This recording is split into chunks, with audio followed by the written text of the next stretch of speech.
Hello friends, RRB ALP എക്സാമിന് വേണ്ടി prepare ചെയ്യുന്നവർക്ക് ഒരു ഇമ്പോർട്ടൻറ്റ് അപ്ഡേഷനായിട്ടാണ് ഞാൻ ഇന്ന് വന്നിരിക്കുന്നത്. നമ്മൾ കാത്തിരുന്ന RRB ALPയുടെ exam date RRB officially publish ചെയ്തിട്ടുണ്ട്.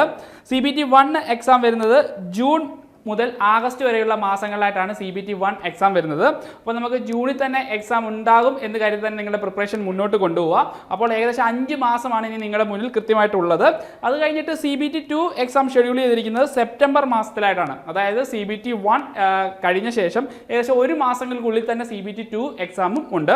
അപ്പോൾ നിങ്ങൾ പ്രിപ്പയർ ചെയ്യുമ്പോൾ, ഇപ്പോൾ നിങ്ങളിപ്പോൾ ഓൾറെഡി പ്രിപ്പയർ ചെയ്തുകൊണ്ടിരിക്കുന്നവരാണ്, അപ്പോൾ പ്രിപ്പയർ ചെയ്യുമ്പോൾ CBT 2 ട്രേഡ് സബ്ജക്ട്സിനൂടെ പ്രാധാന്യം കൊടുത്തുകൊണ്ട് വേണം നിങ്ങളുടെ പ്രിപ്പറേഷൻ മുന്നോട്ട് കൊണ്ടുപോകേണ്ടത്.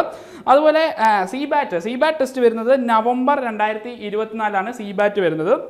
അതും ഈ പറയുന്ന CBT 2 എക്സാമിന് ശേഷം ഒരു മാസത്തിനുള്ളിൽ തന്നെ CBAT എക്സാമും കണ്ടക്ട് ചെയ്യുന്നുണ്ട്.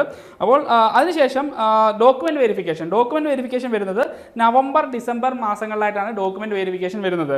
അപ്പോൾ ഈ വർഷം തന്നെ ALP റിക്രൂട്ട്മെൻറ്റിലുള്ള എല്ലാ പ്രൊസീജിയറും ഈ വർഷം കൊണ്ട് തന്നെ കംപ്ലീറ്റ് ആവുന്നതാണ്. അപ്പോൾ ഇപ്പോൾ നിങ്ങളുടെ പ്രിപ്പറേഷൻ മുന്നോട്ട് കൊണ്ടുപോകുന്നവർ CBT 1-നും CBT 2-നും വേണ്ടി ഒരുമിച്ചായിരിക്കണം നിങ്ങളുടെ പ്രിപ്പറേഷൻ മുന്നോട്ട് കൊണ്ടുപോകേണ്ടത്. അതുപോലെ ഇന്നലെ വന്ന ഒരു ഇമ്പോർട്ടൻറ്റ് അപ്ഡേഷനാണ് ഏജ് ലിമിറ്റുമായിട്ട് ബന്ധപ്പെട്ടത്. ഏജ് ലിമിറ്റ് നോട്ടിഫിക്കേഷൻ വന്ന ടൈമിൽ 18 മുതൽ 30 വയസ്സ് വരെയായിരുന്നു ഏജ് ലിമിറ്റ്. അത് റിവൈസ് ചെയ്തിട്ടുണ്ട്. 18 മുതൽ 33 വയസ്സ് വരെയാണ് ഇപ്പം കറൻറ്റ്ലി ഏജ് ലിമിറ്റ് വരുന്നത്. 3 വയസ്സും കൂടെ ഇൻക്രീസ് ചെയ്തിട്ടുണ്ട്. അതുപോലെ റിസർവേഷൻ കാറ്റഗറീസിന് ഏജ് റിലാക്സേഷൻ ഉണ്ടായിരിക്കുന്നതാണ്. ഓക്കെ, അപ്പോൾ ഇപ്പോൾ വന്നിരിക്കുന്ന ഈ പ്രധാനപ്പെട്ട ഒരു ടൈം ടേബിളാണ്.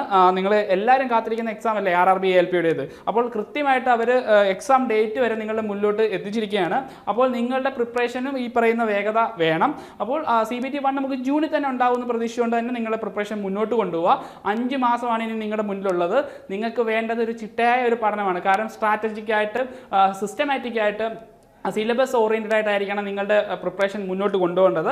നിങ്ങൾക്ക് CBT 1 നിങ്ങളുടെ വീക്ക് പോയിന്റ്സ് കണ്ടെത്തി ആ പോയിന്റ്സിന് പ്രത്യേകം ടൈം ടേബിൾ തയ്യാറാക്കിക്കൊണ്ടുള്ള ഒരു പ്രിപ്പറേഷൻ ആയിരിക്കണം നിങ്ങൾക്ക് മുന്നോട്ട് കൊണ്ടുപോകേണ്ടത്. ANST അക്കാദമിയിൽ RRB ALPക്ക് വേണ്ടിയിട്ടുള്ള ഇൻറ്റൻസീവ് കോഴ്സ് അവൈലബിൾ ആണ്. ഈ ചുരുങ്ങിയ 5 മാസങ്ങൾ കൊണ്ട് സിലബസ് ഓറിയൻറ്റഡ് ആയിട്ട് സിസ്റ്റമാറ്റിക് ആയിട്ട് കേരളത്തിലെ മികച്ച അധ്യാപകരോടൊപ്പം തന്നെ നിങ്ങൾക്ക് തയ്യാറെടുത്ത് തുടങ്ങാം. നിങ്ങളുടെ നിലവാരം അളക്കാൻ സഹായിക്കുന്ന അസസ്മെൻറ്റ് ടെസ്റ്റ് നമ്മുടെ കോഴ്സിൻ്റെ മറ്റൊരു ഫീച്ചറാണ്. ഞാൻ വീഡിയോയുടെ തുടക്കത്തിൽ പറഞ്ഞതുപോലെ മാക്സിമം ടെസ്റ്റുകൾ അറ്റൻഡ് ചെയ്ത് നിങ്ങളുടെ നെഗറ്റീവ്സ് എവിടെയാണ്, അല്ലെങ്കിൽ നിങ്ങളുടെ വീക്ക് പോയിന്റ്സ് എവിടെയാണെന്ന് മനസ്സിലാക്കി ആ മേഖലകൾക്ക് പ്രാധാന്യം കൊടുത്തുള്ളതായിരിക്കണം നിങ്ങളുടെ ഇനിയുള്ള പഠനം മുന്നോട്ട് പോകേണ്ടത്. അപ്പോൾ നിങ്ങളുടെ നിലവാരം അളക്കാൻ സഹായിക്കുന്ന അത്തരത്തിലുള്ള അസസ്മെൻറ്റ് ടെസ്റ്റുകൾ നമ്മുടെ കോഴ്സിൻ്റെ ഫീച്ചറാണ്. അതുപോലെ മോഡൽ ടെസ്റ്റുകൾ നമുക്കറിയാം. ഒരു എക്സാമിന് പ്രിപ്പയർ ചെയ്യുമ്പോൾ ഏറ്റവും നമ്മൾ ശ്രദ്ധിക്കേണ്ട ഒരു പ്രധാനപ്പെട്ട കാര്യമാണ് മാക്സിമം മോഡൽ ടെസ്റ്റുകൾ അറ്റൻഡ് ചെയ്യുക എന്നുള്ളത്. അപ്പോൾ അങ്ങനെ ഈ മോഡൽ ടെസ്റ്റുകൾ അറ്റൻഡ് ചെയ്യുന്ന വഴി നിങ്ങളുടെ ടൈം മാനേജ്മെൻറ്റ് നിങ്ങൾക്ക് പഠിക്കാൻ സാധിക്കുന്നു. അതുപോലെ തന്നെ ഒരു ക്വസ്റ്റ്യൻ, ഇപ്പോൾ ഈ രീതിയിലൊക്കെ ഒരു ക്വസ്റ്റ്യൻ വരാം, നമ്മളൊരു ടോപ്പിക്ക് പഠിച്ച ശേഷം ആ ടോപ്പിക്കിൽ നിന്ന് ഈ രീതിയിലൊക്കെ ക്വസ്റ്റ്യൻസ് വരും എന്നുള്ളൊരു ധാരണയെ നിങ്ങൾക്ക് ധാരാളം മോഡൽ ടെസ്റ്റുകൾ അറ്റൻഡ് ചെയ്യുന്ന വഴി ലഭിക്കും. അപ്പോൾ RRB ALPയുടെ നമ്മുടെ ഈ കോഴ്സിനോടൊപ്പം നിങ്ങൾക്ക് ധാരാളം മോക്ക് ടെസ്റ്റുകൾ അറ്റൻഡ് ചെയ്യാനുള്ള ഒരു ഓപ്ഷനും അവൈലബിൾ ആണ്. അതുപോലെ തന്നെ ഗൈഡൻസിനായിട്ട് മെൻറ്റർഷിപ്പ് സപ്പോർട്ടും നമ്മൾ പ്രൊവൈഡ് ചെയ്യുന്നതാണ്. എക്സാം വരെയും ഈ പറയുന്ന ഗൈഡൻസ് നിങ്ങൾക്ക് ഉണ്ടാവും. ഈ കോഴ്സിനെ കുറിച്ചുള്ള കൂടുതൽ വിവരങ്ങൾ അറിയാൻ താഴെ കാണുന്ന ഗൂഗിൾ ഫോം ഫില്ല് ചെയ്യുക. അപ്പോൾ ഇനി ഇതുപോലുള്ള അപ്ഡേഷൻസ് ലഭിക്കാനായി ചാനൽ സബ്സ്ക്രൈബ് ചെയ്യാത്തവർ എത്രയും വേഗം തന്നെ സബ്സ്ക്രൈബ് ചെയ്യുക. അപ്പോൾ മറ്റൊരു വീഡിയോ വീണ്ടും കാണാം. Good bye.